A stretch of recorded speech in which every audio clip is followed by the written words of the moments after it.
A Rádio Avivamento apresenta um estudo bíblico profundo, fiel às Escrituras, para a edificação da fé e crescimento espiritual. Olá e bem-vindos! Hoje a gente vai mergulhar de cabeça em dois livrinhos do Antigo Testamento que, olha, quase ninguém lê: Obadias e Ageu. Com base no comentário de Hernandes Dias Lopes, nossa ideia é cavar fundo e descobrir o que essas palavras antigas têm a dizer para a nossa vida hoje. Olá!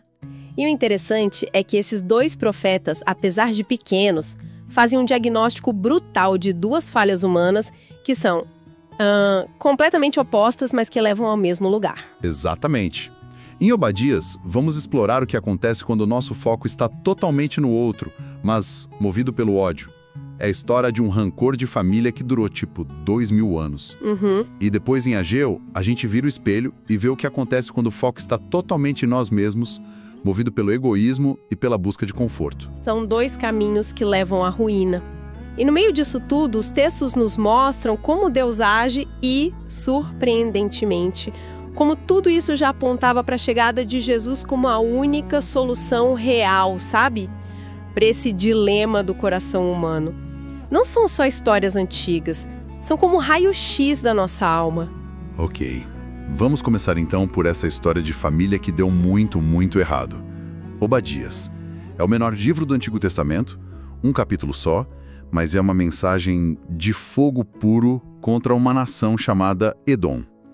E a primeira coisa que a gente descobre é que isso não é uma briga entre estranhos, certo? De forma alguma.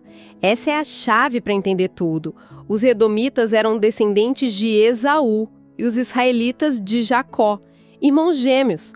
O conflito não começa num campo de batalha, começa dentro de casa, sabe, numa família disfuncional.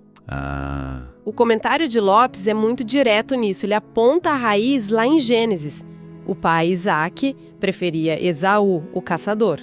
A mãe, Rebeca, preferia Jacó, o mais caseiro.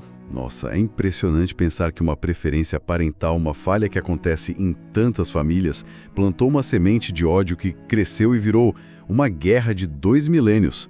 A gente nunca sabe o alcance de uma ferida familiar, né? Exato. E esse ódio guardado, passado de geração em geração, encontra seu pior momento no dia da maior fraqueza de Israel. O profeta Obadias escreve justamente quando Jerusalém está sendo invadida, destruída pelos babilônios. Certo. E o que Edom, o irmão, faz? Eles não só assistem de camarote, eles aplaudem a desgraça. É pior do que isso, né? O texto diz que eles se alegraram com a calamidade, ajudaram os invasores a saquear a cidade. E o mais cruel de tudo: eles montaram guarda nas saídas da cidade para capturar e entregar os judeus que tentavam fugir, para salvar a própria vida. É uma traição no nível mais profundo. É o retrato de um coração que foi completamente consumido pelo ressentimento, ao ponto de a dor do irmão virar motivo de festa. E aqui vemos o primeiro grande diagnóstico de Obadias sobre a alma humana. O ressentimento, quando não é tratado, não fica parado. Ele cresce, se torna irracional e, no fim, vira a própria identidade de uma pessoa, ou de um povo. O ódio a Jacó virou a razão de existir de Edom. E esse ódio estava de mãos dadas com outro veneno, o orgulho. O texto descreve Edom morando nas fendas das rochas, com sua capital Petra literalmente esculpida em montanhas. Isso. Eles se sentiam intocáveis, seguros em sua fortaleza. A pergunta que eles faziam, cheios de arrogância, era: quem me derrubará por terra? Essa é a voz do orgulho humano em sua forma mais pura. Uma segurança baseada na geografia, na força própria, na sua capacidade de se isolar. Esse orgulho cegou para a própria crueldade e, claro, para a realidade de que ninguém está acima de Deus. E a mensagem de Deus através de Obadias é um choque de realidade. Ainda que te eleves como águia, de lá te derribarei, diz o Senhor. Aqui a gente começa a ver o caráter de Deus de forma muito nítida. Ele não é um espectador indiferente.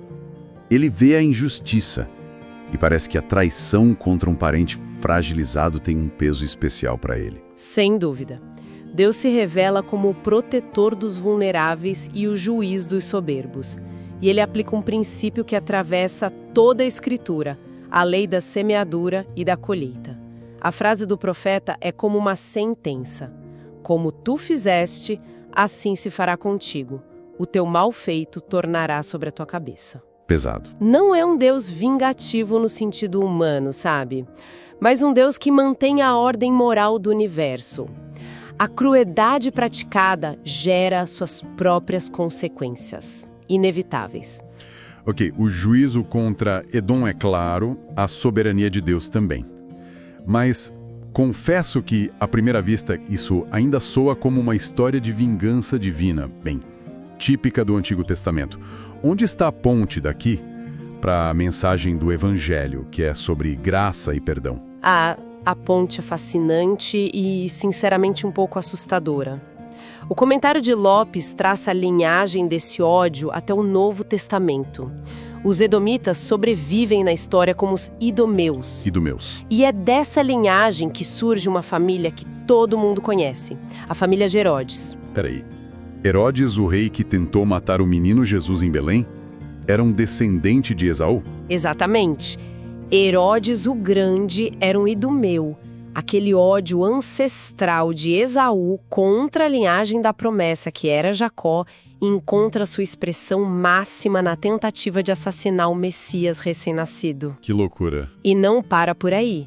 Quem manda decapitar João Batista e depois zomba de Jesus em seu julgamento, vestindo-o com um manto real para humilhá-lo. Herodes Antipas, filho do primeiro.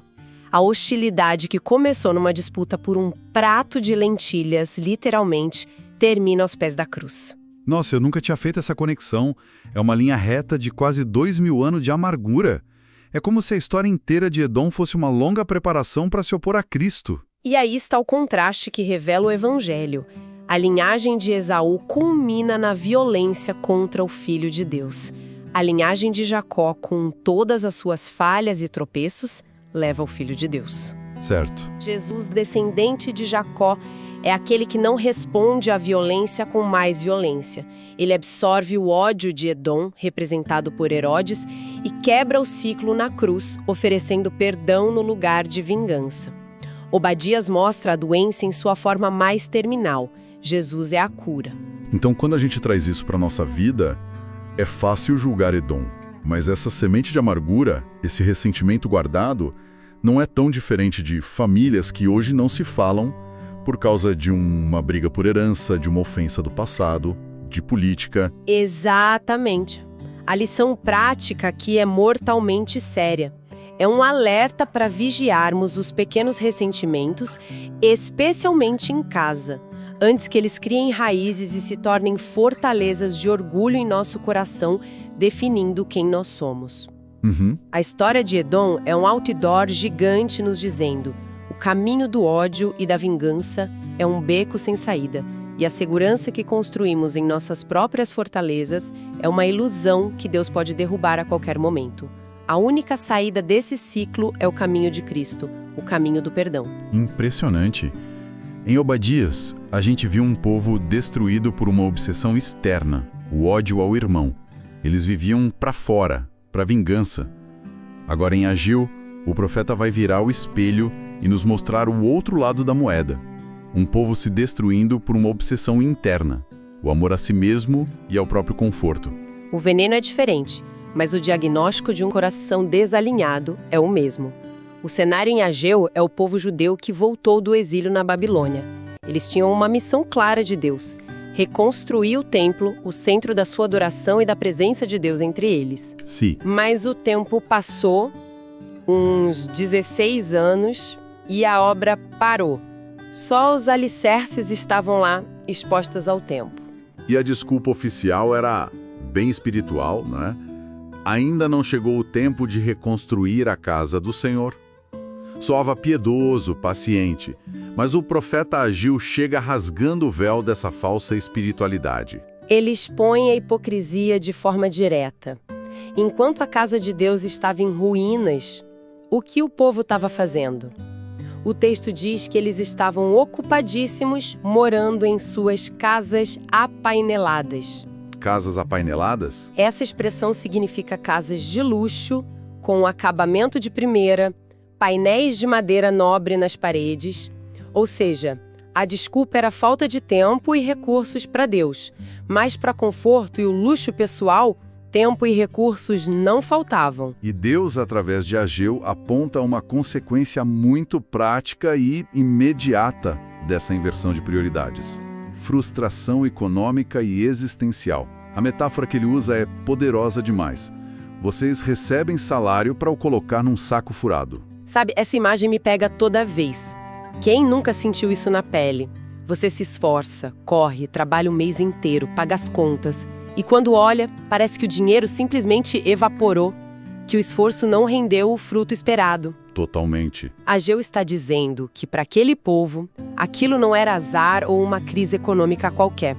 Era um sintoma espiritual. Mas alguém poderia ouvir isso e pensar: peraí, Deus punindo as finanças do povo porque o templo não foi construído?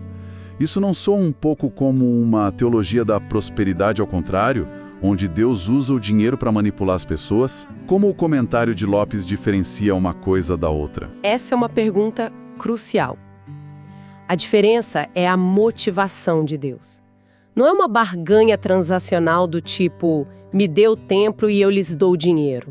É um chamado relacional. Ah, entendi. Deus está dizendo, vocês me colocaram na periferia da vida de vocês, e por isso a vida de vocês perdeu o centro, perdeu o propósito.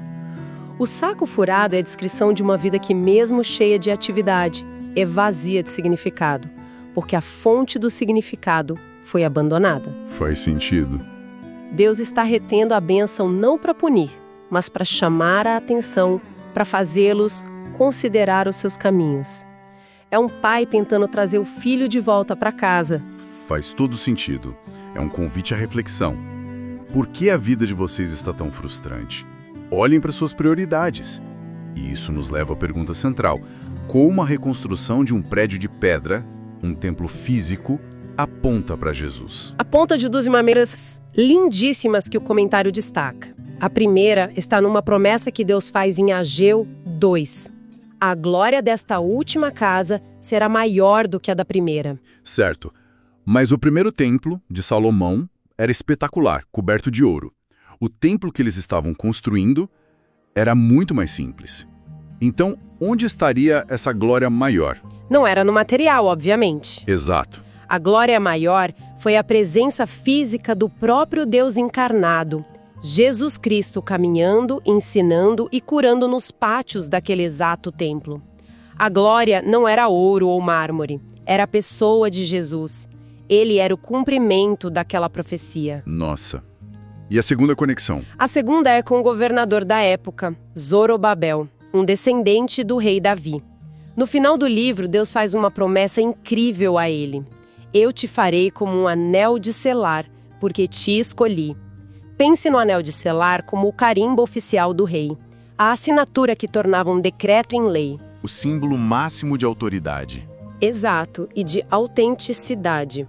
Deus estava dizendo que Zorobabel, e profeticamente a sua linhagem, era a sua assinatura autêntica na história. E essa linhagem leva direto a Jesus, que é o selo definitivo de Deus, a imagem exata do seu ser.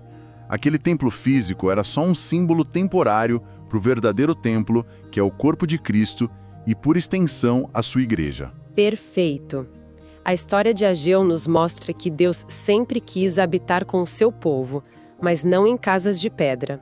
A construção do templo era uma lição sobre prioridades para preparar o coração do povo para receber o verdadeiro templo, que é Cristo. Trazendo para a nossa realidade, então. As nossas casas apaineladas hoje podem ser qualquer coisa, certo? A carreira, o projeto de vida perfeito, a busca incessante por segurança financeira, até mesmo o ministério ou o hobby. Qualquer coisa em que a gente investe o nosso melhor tempo, nossa melhor energia e nossos melhores recursos, enquanto damos as sobras do nosso cansaço para Deus? Exatamente. A questão não é ter uma casa bonita ou ser bem-sucedido. A questão é o que ocupa o trono do nosso coração. Uma vida com prioridades invertidas como a daquele povo, inevitavelmente se parece com um saco furado. Sim. Pode até ter conquistas externas, mas por dentro há uma sensação de que algo essencial está faltando. uma falta de propósito e satisfação que dinheiro e sucesso não conseguem preencher. A mensagem de Ageu é que o caminho para uma vida plena não é uma barganha com Deus, mas o realinhamento do nosso coração com a própria fonte da vida, que é Jesus. Em resumo, então, temos aqui duas mensagens poderosíssimas de profetas que muita gente ignora. De Obadias, o veneno mortal de um ódio não resolvido, de uma vida focada no mal que o outro nos fez. De Ageu, o vazio de uma vida com prioridades invertidas, focada somente no próprio bem-estar. E ambos os livros, um que fala de julgamento e outro de restauração, curiosamente chegam à mesma conclusão. Ela está declarada lá no finalzinho de Obadias. E o reino será do Senhor. Uau. No fim das contas, essa é a verdade que prevalece. Os reinos que nós tentamos construir com base no orgulho, no ódio ou no egoísmo estão destinados a ruir, a se revelar em sacos furados. O único reino que permanece, o único projeto de vida que realmente vale a pena é aquele inaugurado por Jesus. E isso deixa uma reflexão final para todos nós, eu acho. Sim, a reflexão que fica é esta. Com os tijolos do nosso dia a dia, nossas decisões, nosso tempo, nossa energia, nosso perdão ou nossa amargura, qual reino nós estamos de fato ajudando a construir?